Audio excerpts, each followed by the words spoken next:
Bismillahirrahmanirrahim.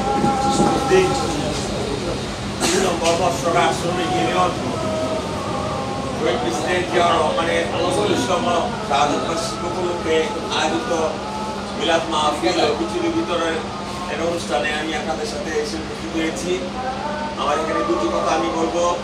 আমি জাতীয়তাবাদী মৎস্যজীবী দলের নারায়ণগঞ্জ মহানগরের আহ্বায়ক, জেলা ছাত্র দলের সাবেক সাংগঠনিক সম্পাদক ও সহসভাপতি ছিলাম। আপনারা জানেন যে স্বৈরাচারের নিষিদ্ধ আওয়ামী সংগঠনের কিছু লোক এখনো আমাদের আশেপাশে রয়ে গেছে এবং আমার কাছে খবর আছে যে ৩ নম্বর ঘাট সংলগ্ন এরিয়াতে আওয়ামী লীগের লোকজন এখনো তারা আগের মতো অবস্থান করছে। আপনারা তাদের ব্যাপারে সতর্ক থাকবেন। ইনশাআল্লাহ আমি এসেছি আপনাদেরকে একটি কমিটি, আমি নারায়ণগঞ্জ মহানগর মৎস্যজীবী দলের থেকে একটু সদস্য বিশিষ্ট একটি আহ্বায়ক কমিটি ২-৪ দিনের মধ্যে বা এরপরে আমি ইনশাআল্লাহ দেবো।